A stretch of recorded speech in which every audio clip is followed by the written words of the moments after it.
Welcome everyone to our final session for today, day one of the conference. It's been a wonderful day so far, and we are so happy to have another session on positive education. We started this morning with Dr. Christiansen speaking about it, and now we will finish with this summit, the future of positive education.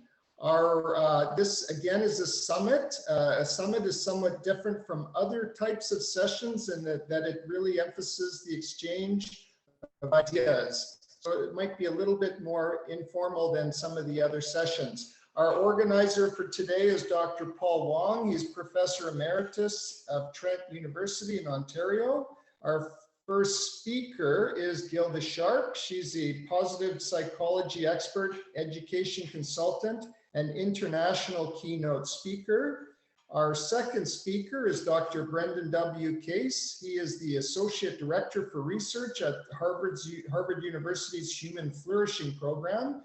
And our third and final speaker is Dr. Julia Yang Blagen. I hope I'm pronouncing that right. She is a professor at National Kaohsiung Normal University in Taipei. So we will begin with Dr. Wong's opening statement. I'd like to welcome you all to this important summit on the future of positive education.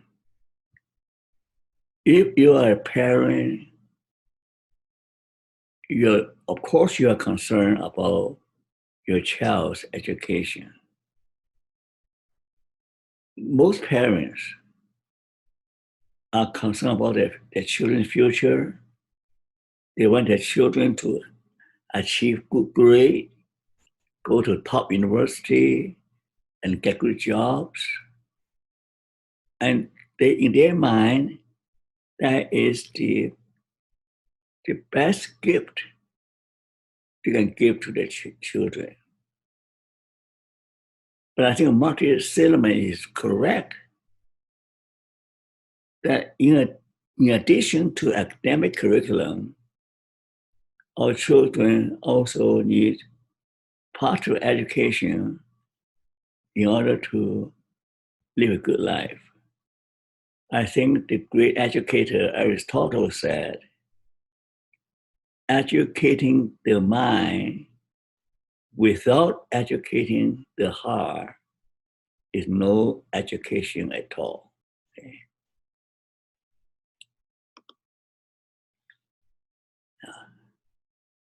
So Seligman is correct in emphasizing positive education,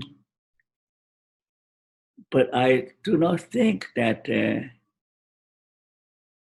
most important thing for positive education is happiness. In his beginning statement, he said that positive education is focused on the skill for happiness. Children do not need to be taught how to be happy. They by nature, they want to have fun. They want to have happiness. They want to have pleasure. In fact, I'm really worried when I see the children spend most of their time entertaining themselves by watching their favorite program on TV or playing their favorite games. But you spend time studying hard. It's not the best way to prepare children for the future, because we are living in a very uncertain world. They need a lot more than head knowledge on how to be happy to survive in an uncertain and difficult future.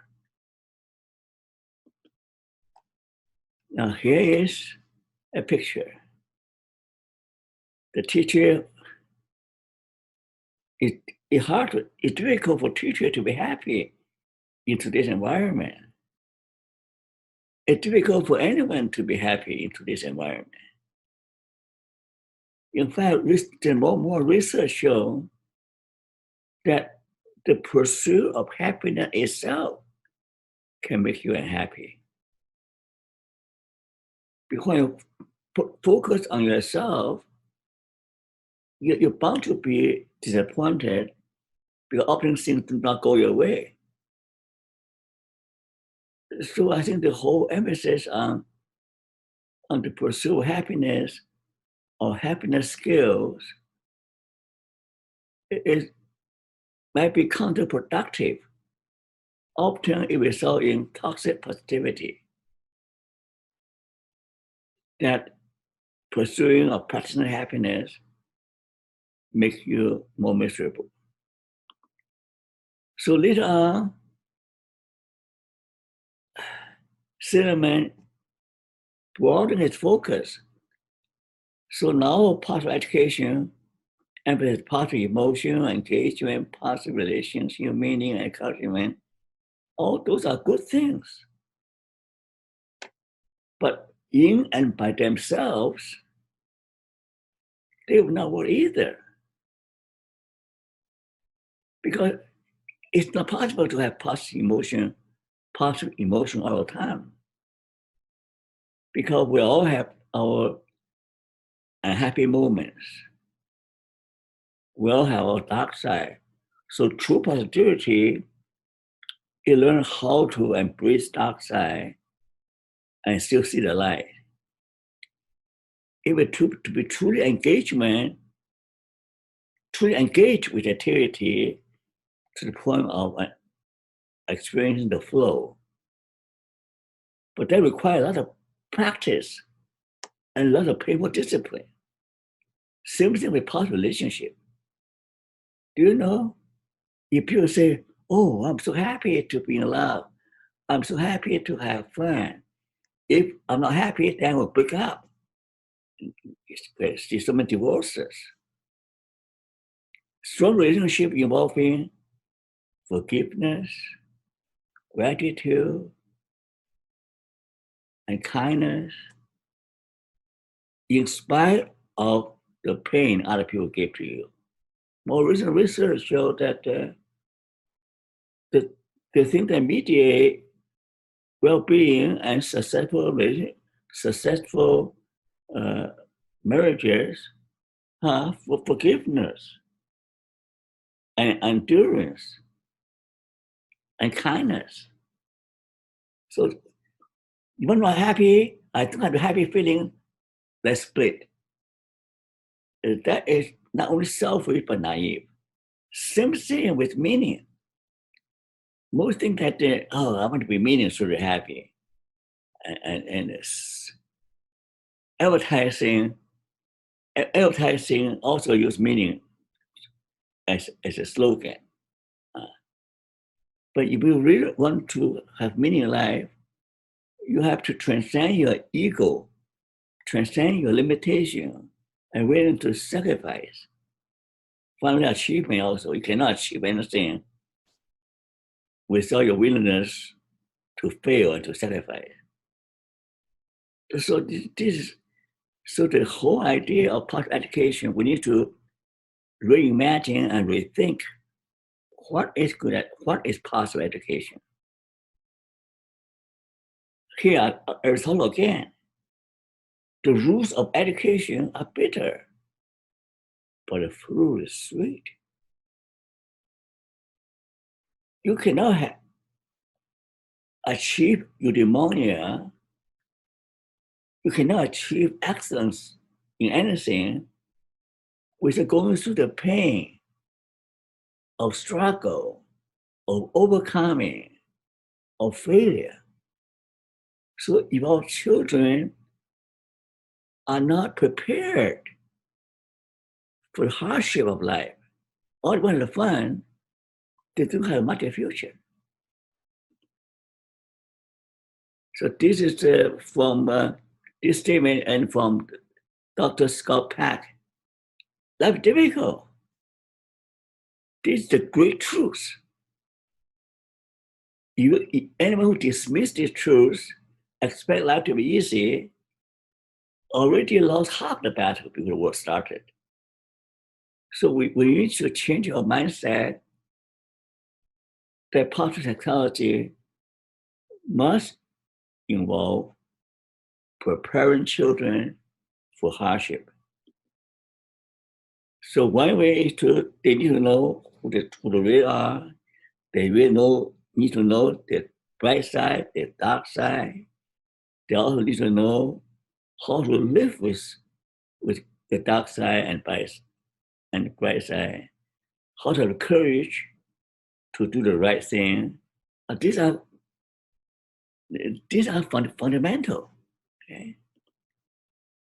Finally, the best gift we can give to our children is that in positive education is to learn to have faith in themselves, faith in humanity, faith in God, and also to develop hope. Hope in a better future, hope that they can make a difference, hope they can contribute to humanity, to their own life, and also need to learn how to connect with people, how to connect with themselves, and how to love. Love is not just feeling. So in this symposium, I trust that our distinguished panelists can all bring their perspective on a different kind of positive education that teach children the reality of human existence and prepare them better for an uncertain and harsh future. Okay, time for our panelists. Bye. Right. Go ahead, Gilda. Oh, right. So I wasn't quite sure if it's me. Right. Thank you very much for always very interesting to hear different spins of really what positive psychology and positive education is. And I was going to refer to what the founder of American psychology, William James, stated and outlined, that the need for a more nuanced understanding of human endurance and the need for topography of the limits of human power. Now, in addition to making headways in understanding how children flourish and also understanding the mental illness and the causes of diseases, I think we have to expand the conceptual landscape of psychology. And the problem is that today's students face a future of environmental degradation, global warming, famine, poverty, health pandemic, population explosion, terrorism, only to name a few. And this complexity and stress has taken a toll on our young people's mental health. And in the UK, very fresh research coming out shows that about 25% of our young people aged between 15 to 19 have a mental disorder, and 1 in 3 young people experience moderate to high levels of psychological distress. So if this is not the right time, I don't know what other time we need to implement preventative measures to deal with the decline of the mental health, but also to empower young people to flourish. But the big question in education is how. And I think one of the difficulties with positive education is that we have research in psychology and we have a little bit of research in education, and they never seem to marry very well. And the question is the positive education the answer? Now, I'm not going to go through, because Paul did a wonderful job explaining that the positive education is the spin-off from positive psychology. And you all heard about the definition that is an education for both traditional skill and happiness. But a good school doesn't just aim for its students to achieve their academic potential. It also aims to develop them as caring, responsible, and ultimately productive members of the society. The question I keep being asked a lot is positive education enough, or is it another fad in education? Now, the answer, I think it's perhaps, because nothing is static in education. We're evolving continuously. My concern when I started working with schools and implementing positive education was it was always seemed to be seen either too positive or not authentic enough. So I started examining different disciplines like the philosophy of education, existential psychology, the Stoics, just to expand the concept and the definition of positive education. Now, we all know that students will experience a range of uncertainties and stresses, obstacles and anxiety at some point in their lives, being academic, emotional or social. Now, this may include disagreements with peers, tests or class presentation, transition from one school to another, exam pressures, conflict with teachers or parents, competition, just again to name a few. Students need the right tools and strategies as early as possible. And we need to engage them in activities that stretch that resilience and mental toughness and learn how to embrace uncertainties and seek challenges. Because choosing to build mental toughness allows students to expand their capacity and dive into the deep end regardless of the outcome. Now, as a parent or educators, how many times you have seen your students or your children struggle to cope with pressure of exams or school in general, or even relationships, because they were scared of either failing or not reaching your expectations. Now, we know that building well-being and resilience are vital to developing efficient problem-solving skills, building and maintaining interpersonal relationships, and all greatly enhance that person's or individual's ability to perform and contribute meaningfully in daily life. But where does a mental toughness come in this context, and how does it relate to positive education? I always feel positive education is kind of the springboard for mental toughness, just kind of lays the road for it. I will describe that mental toughness is an overarching term that entails positive psychological resources, which have been conceptualized as the possession of enabling experientially developed and heritable psychological resources like values, attitudes, emotions, cognition, behavior, and that facilitates achievement and promote positive mental health. Now, these such psychological resources are critical for achievement for desirable life outcomes in domains including but not limited to education, interpersonal relationship, and work. Now, on the opposite side, the mental health problems are associated with poor academic performance, attrition, disengagement, suicidal thoughts, and eating disorders. When I work with students in schools, it appears when we put programs in school for mental toughness in correlation, or in parallel with the positive education, looks like the mentally tough individuals have a high level of self-efficacy, commitment, focus, and are able to maintain greater levels of emotional control under stressful situation, which can, of course, lead to better psychological well-being. Now, Gujarati said that mental toughness is a state-like psychological resource that is purposeful, flexible, and efficient in nature for the enactment and maintenance of goal-directed pursuits. Collectively, the mental toughness definition reflects the core assumption that the construct represents an aggregation of personal resources which resides within the person, the individual, and is continuous, and it helps them to deal with everyday stresses and major life events. It helps students stave off the potential negative past psychological effects of challenging experiences and encourage them to see obstacles as opportunities, and involves more than continuing to persist despite difficulties. Mentally tough students interpret academic or social challenge in a very positive and optimistic way. They may include increasing effort and persistence, but also developing their metacognitive skills, learning new strategies, and practicing gratitude.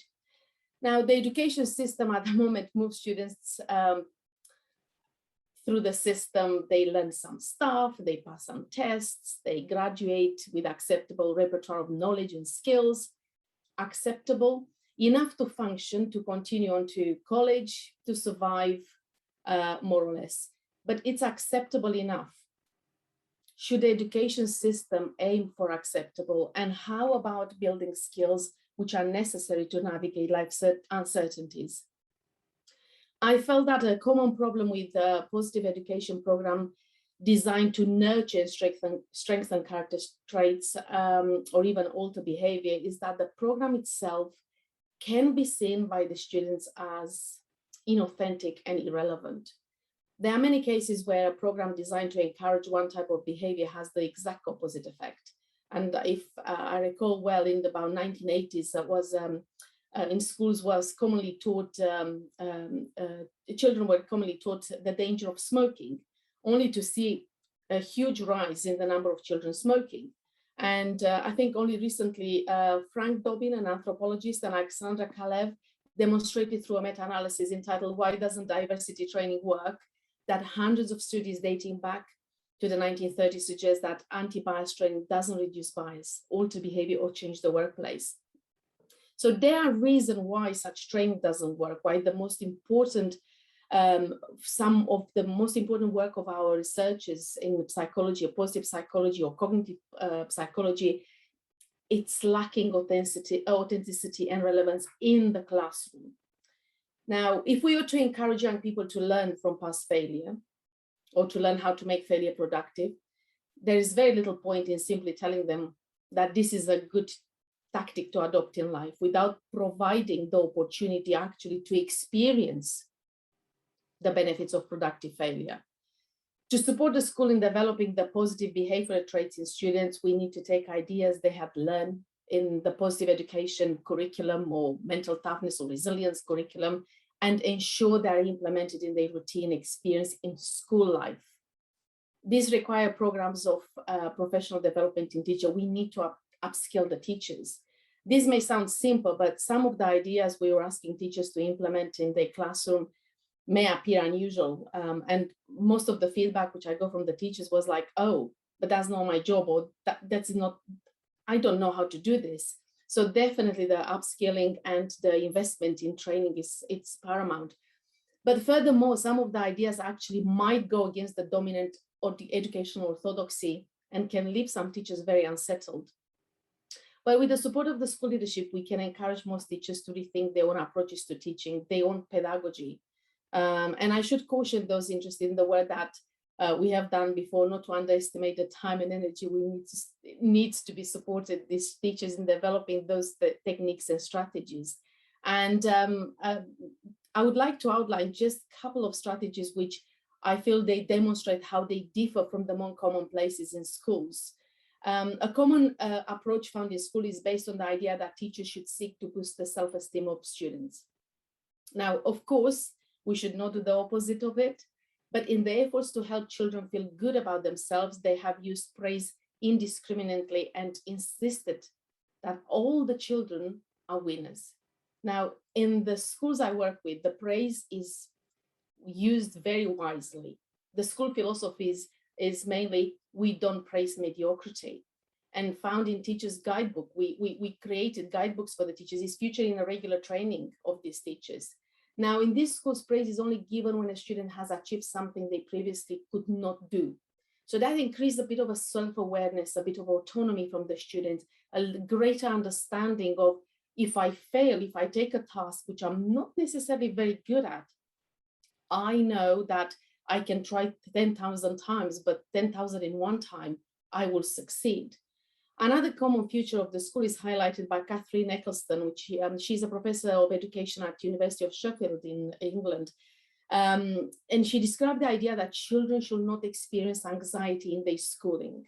Now, of course, without the experience of anxiety, we all know that perhaps the nerves we feel before an examination or a sport competition or speaking in public, we will not learn the strategies of a positive psychology which enables us to manage this anxiety, or even to see anxiety as anything other than an inherently bad thing. Students don't have that ability to say what is good anxiety, what's bad anxiety. They can't distinguish. And in these schools where I'm working with teachers, they have accepted the argument that children need to experience anxiety, healthy anxiety, a challenge, and even failure, so they can learn from it. It's what Stephen Baskin calls the gift of failure, which I absolutely love that, because we see failure as such a negative thing in our society. And however, this has been difficult for teachers when we ask them to do this, because the early training was suggesting exactly the opposite. We realized that some teachers need to unlearn how to teach. And an example of how we addressed this was the introduction of the notion of authentic dissent. and creative conflict in a classroom discussion. Hi, and group Gilda. activities. Sorry to interrupt, Gilda. Running out of time. Can you wrap up and then we'll move on to Brendan. Right. So what is the future of education? I think if schools are to nurture their students, their personal, emotional, and moral, intellectual courage and independence of successful adults, then they must guide their students towards understanding the components of positive and resilient psychology. And teachers must enable their students to build and practice mental toughness through programs of teaching which offer authentic experience of gentle pressure and constantly applied, and encourage the effort of realistic understanding. And I'm really hopeful that this is an opportunity for us to kind of unpick more. It's less about what we learn, it's more about we owe it to ourselves to kind of, and young people of the future, to put more research into positive education and to evolve what positive education looks like in the future. Thank you. Great, thank you, Gilda.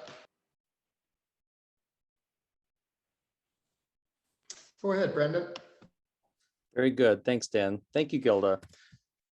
Well, good evening and greetings from Boston.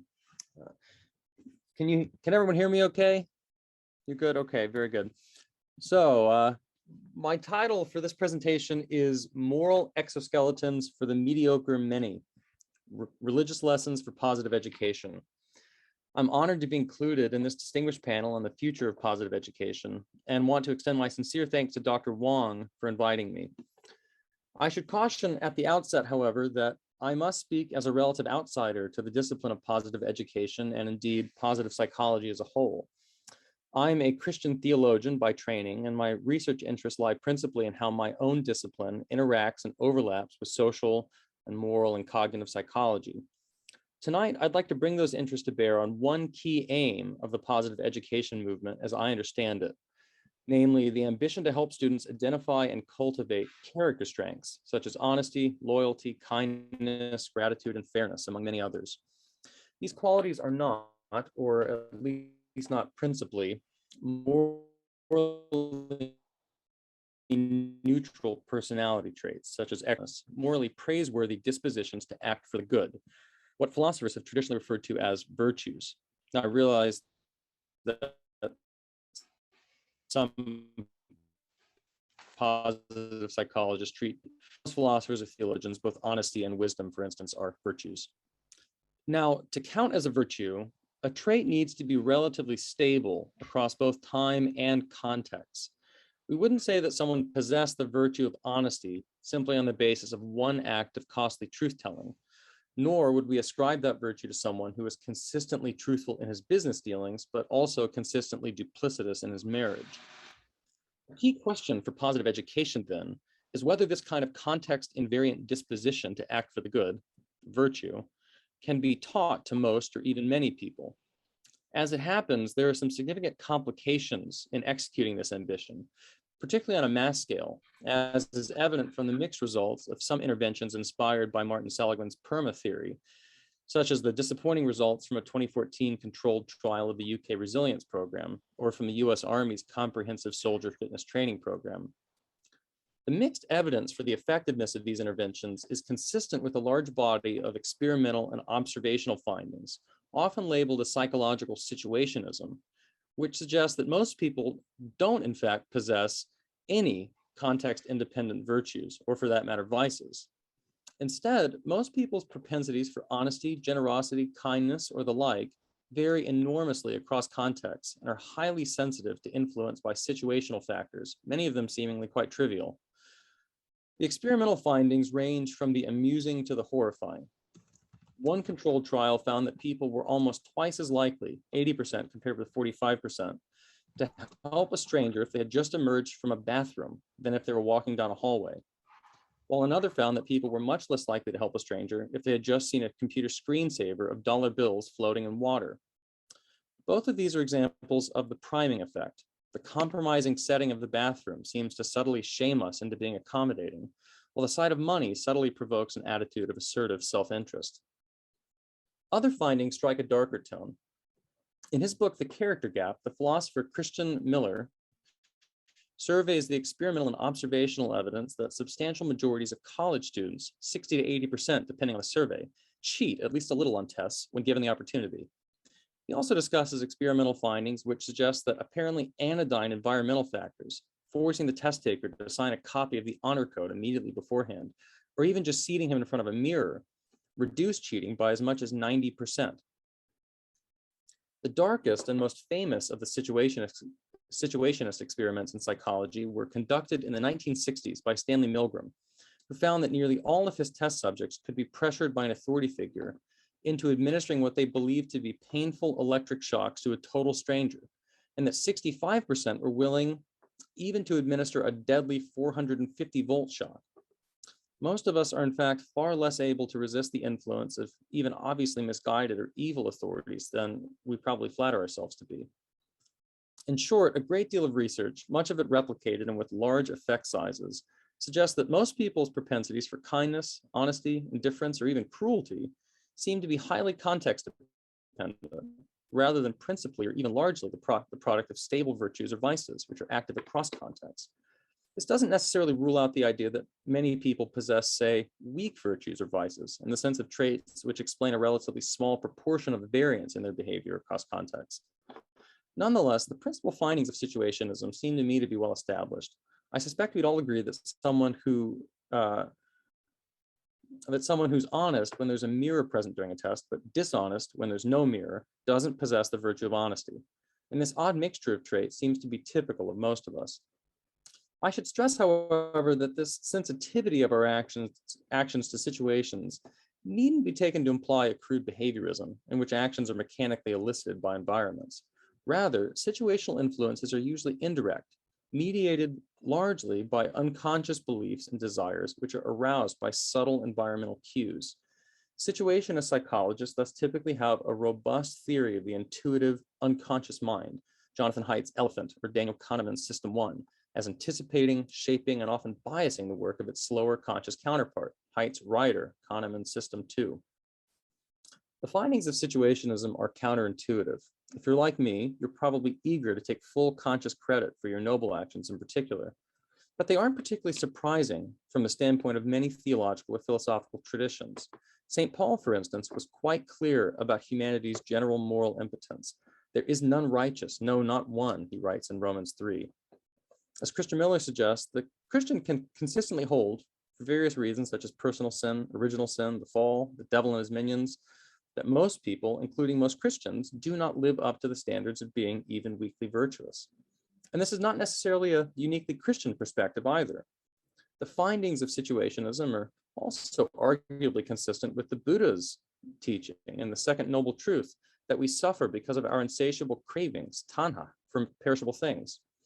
And even Aristotle, the greatest of the virtue theorists, observed that the many do not abstain from bad acts because of their baseness, but through the fear of punishment.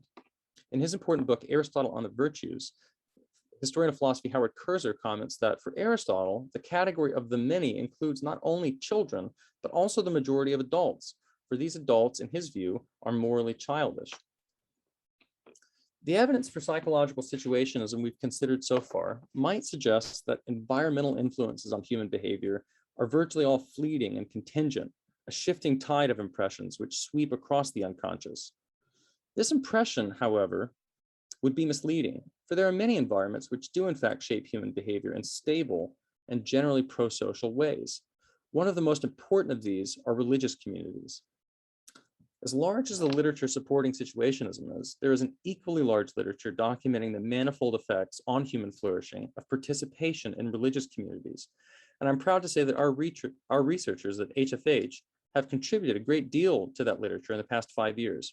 We have found, for instance, that those who attended religious services at least weekly were about 50% less likely to divorce and 5 times less likely to commit suicide than those who never attended.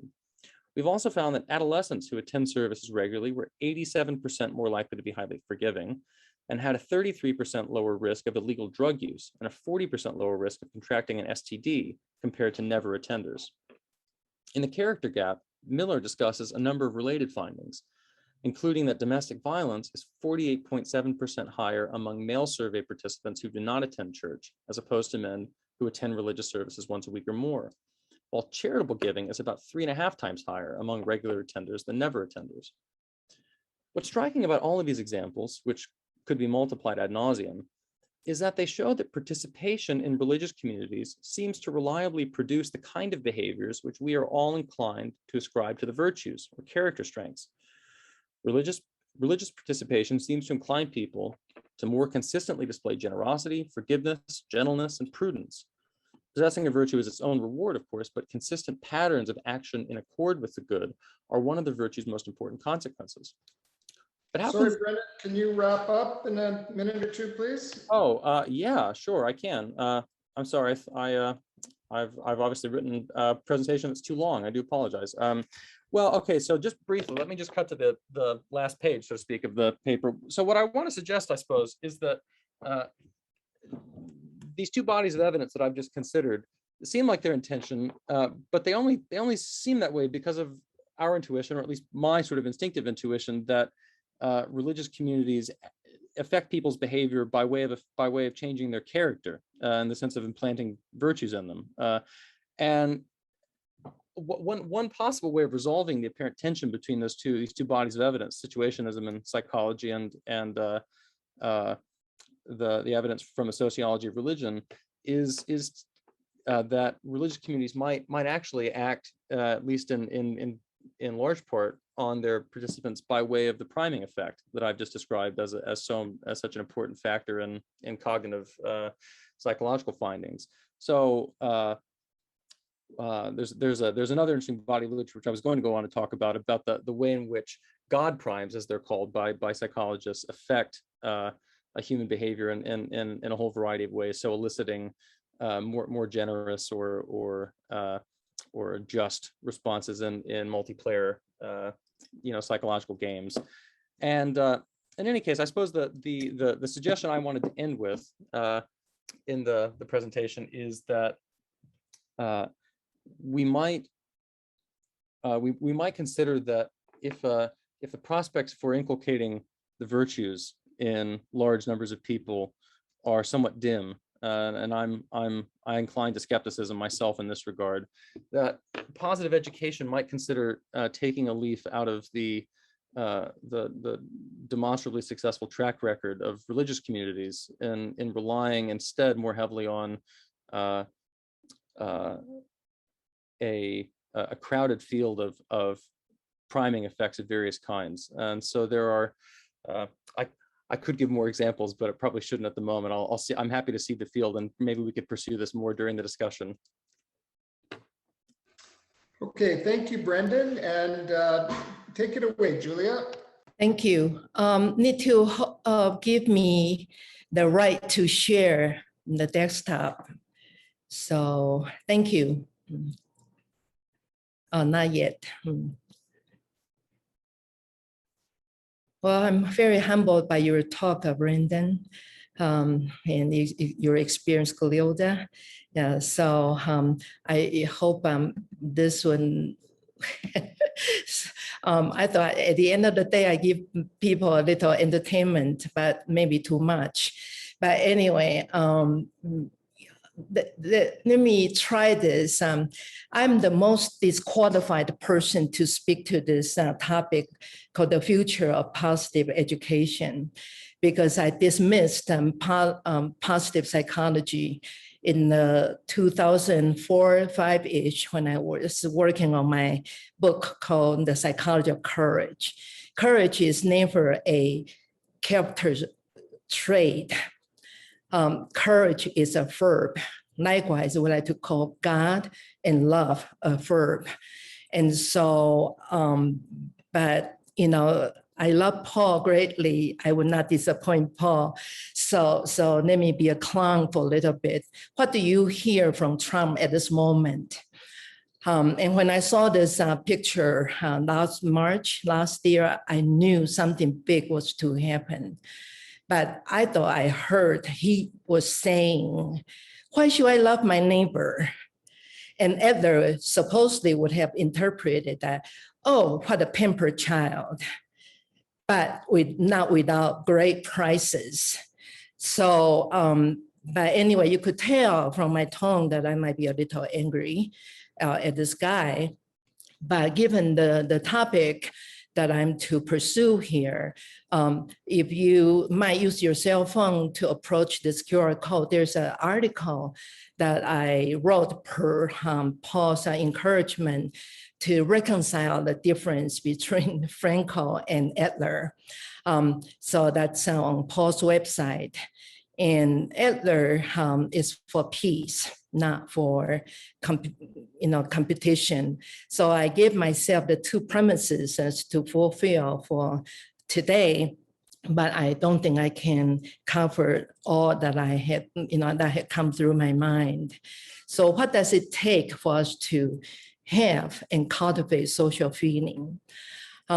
So I saw that we have some colleagues from Taiwan, and I admire them in such a way that they're life educators. They worked on this thing for 2 or 3 decades, and finally they got it into the Ministry of Education curriculum standard to have a curriculum space for education that's about life. I was a dropout educator. I was a school teacher, and I dropped out earlier from higher education too. When I did not know, was I an artist or was I a teacher, I became a counselor. How funny, right? But, I became a counselor educator, and I dropped out of higher education because I wanted to do some community work. And God gave me this opportunity. April 2nd, I was on the air, ready to land in Taiwan, when a few hours later, this humongous train wreck happened. So it was April 2nd. But as you can tell, that by April 14th, we finished our service online, post-trauma stress management. And 150 people participated. 30 some people participate as professionals, all credentialed properly. I was in quarantine hotel until April the 17th, but I was doing this from the hotel. So I began to imagine, I don't have a wall. I don't have a wall for the love that we want to deliver. So, but anyway, there are a whole lot of, public domain materials that we can use. But it was very interesting that it was only after our service that we began to see on the news that people were arguing who was qualified to do what, and to comfort those people. And out of 150 participants, there were calls from Europe and America, because this event evoked a whole lot of pain and suffering from their memories of maybe losing the loved ones. So coming back to individual psychology or Adler's psychology, we do have the problems of wanting to move from the less than to superiority or perceived superiority, but we overdo it. So we create problems in all our relationships. Education is not problem-free, and I'm not qualified to criticize education, but who said that psychology and education cannot work together? And I took it from Gilda. So when we have such a split and duality type of concept, and in Taiwan, it's pretty terrible. It's positionality, hierarchy, who has more power. Even though Taiwan aspires for equality, we have a long way to go. So instead of the future of education, I thought we go backward, back to the future. So 2 things, one is we treat the child as a whole person. The other one is social feeling. And actually Adler had a debate with a Catholic priest, it's not agape love. Social feeling is we love our neighbors only. Because Adler was humble enough to say that he did not study theology. So out of this chart, I would like to invite you to look at the movement, the line of activities. And I think this, where I have a box here, is closer to what Paul might be thinking about self-transcendence. So in one brief conversation, Paul said, well, maybe the horizontal one is self-transcendence and the vertical one is spirituality. So I added the number 4A, to the theory, but prior to now, it's only 3, 8 to the third, but now I'm having 8 to the fourth. So education plays quite a crucial role in bringing out those innate potentialities that we were made to have. And so, we have the structure here, but nowadays, neuroscience, epigenetics, theology, and more quantum theorists, they're all talking about this wholeness. So, but Adler, has a few points, and then please stop me when you need to. I have no idea. Maybe 1 or 2 more minutes, Julia. Okay, so this is a Mission Impossible. I'm not even Tom Cruise.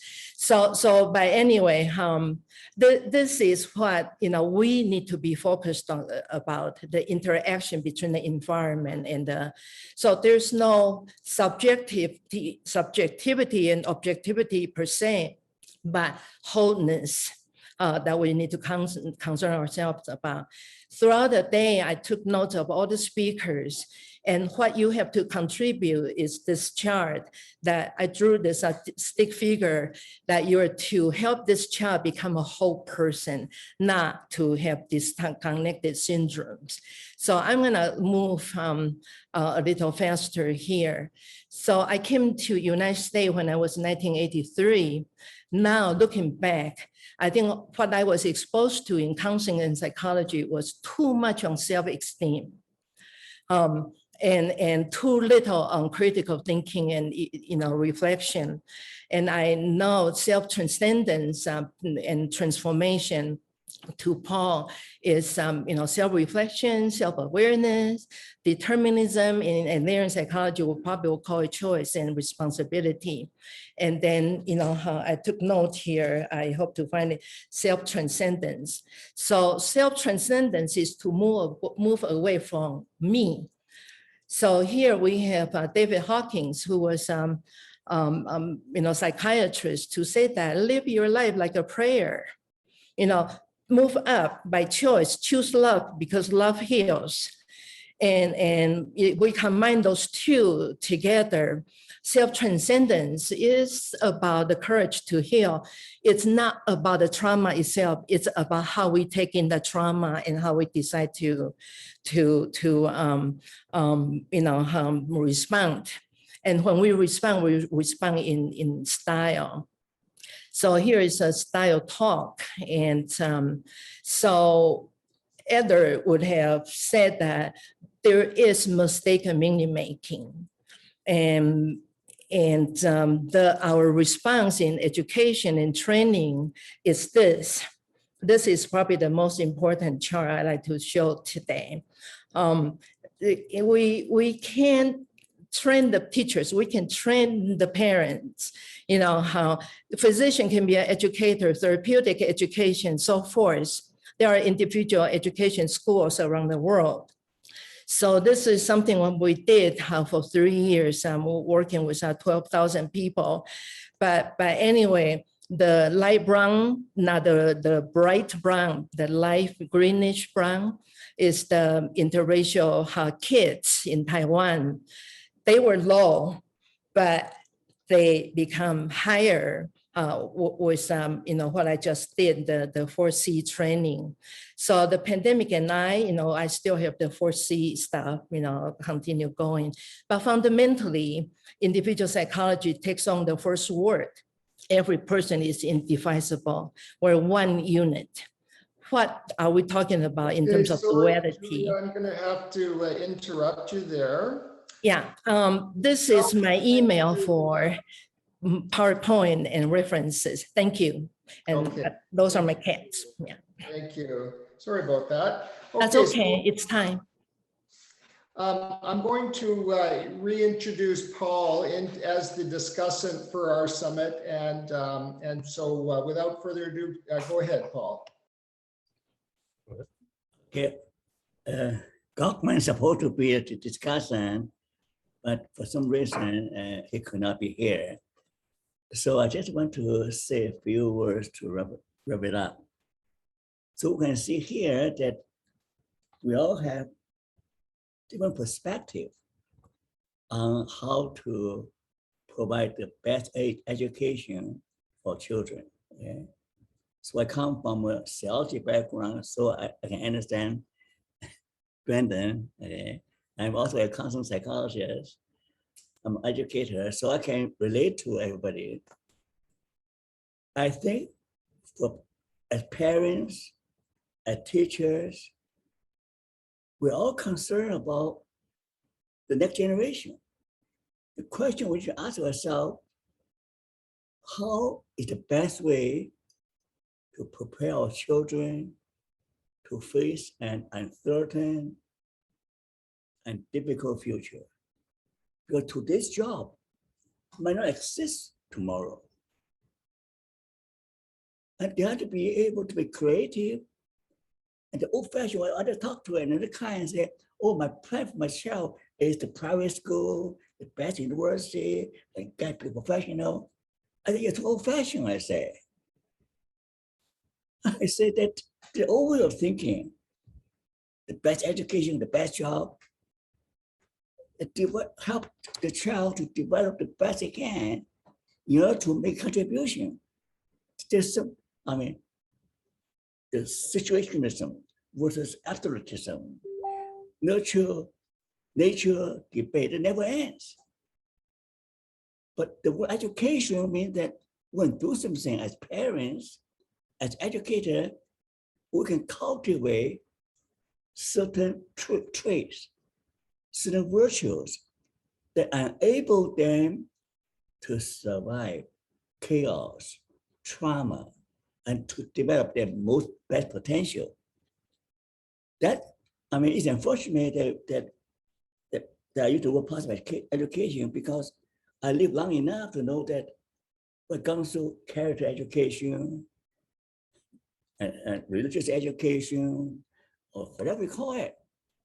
But the bottom line is that how can we best prepare our children to be the best they could, and how to make the world a better world, how we can equip them with the mentality, the skill necessary to cope with all the demands life might throw at them.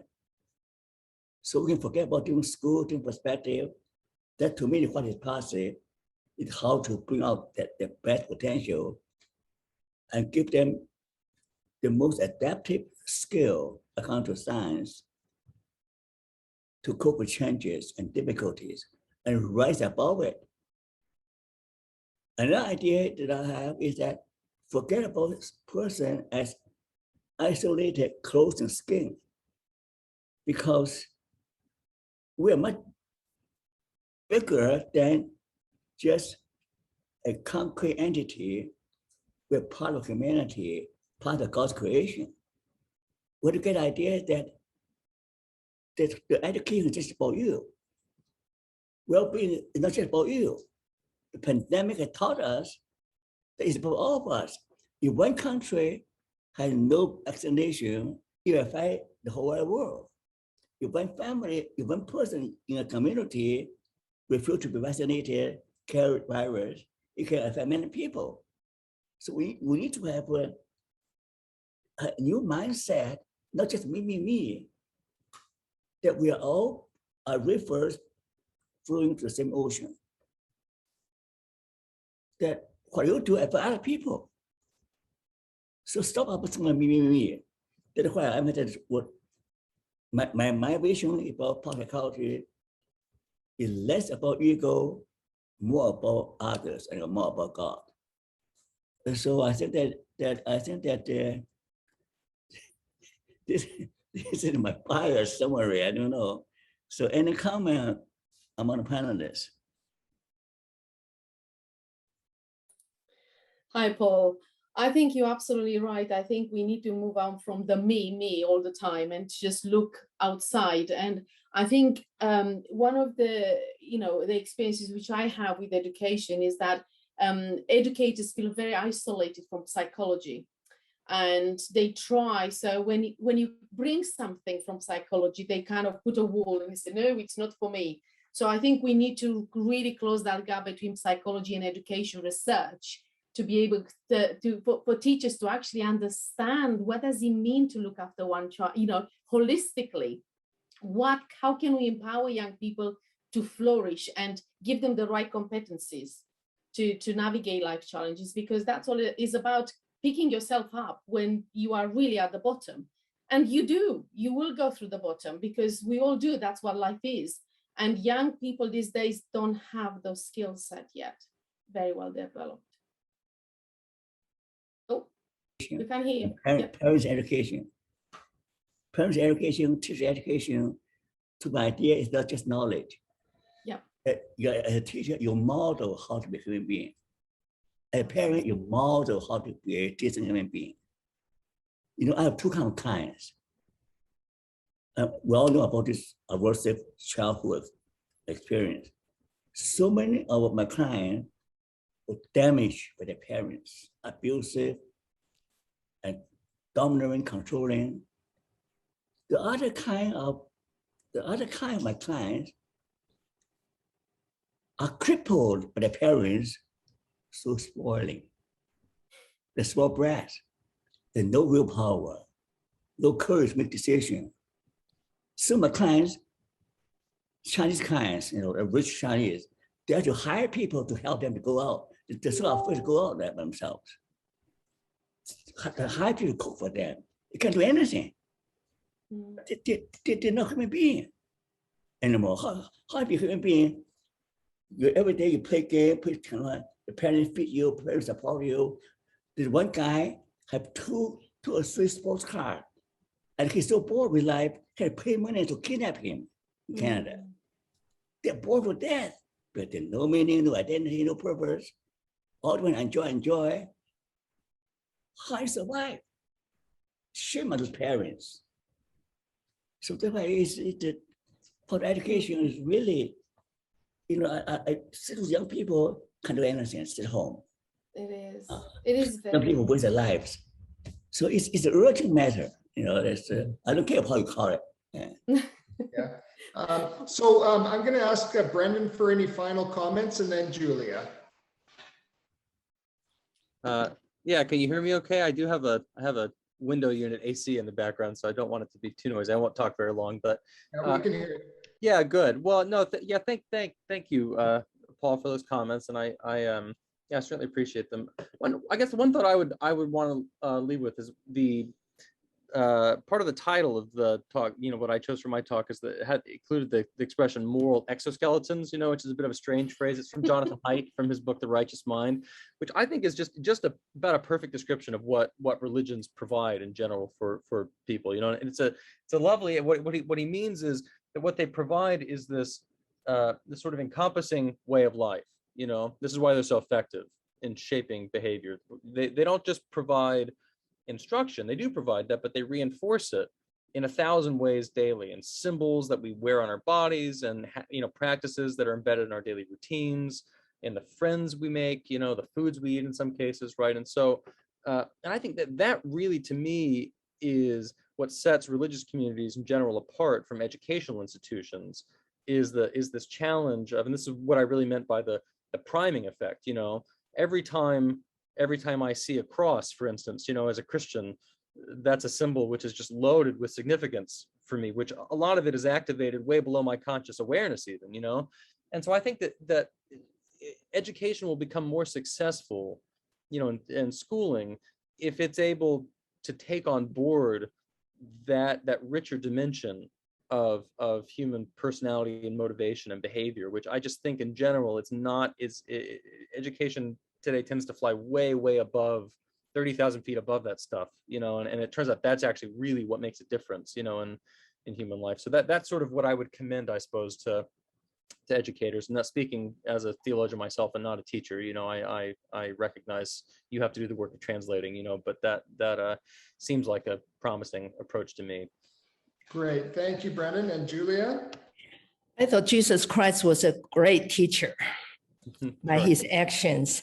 But I just wanted to share a quote that I read from Paul's Twitter.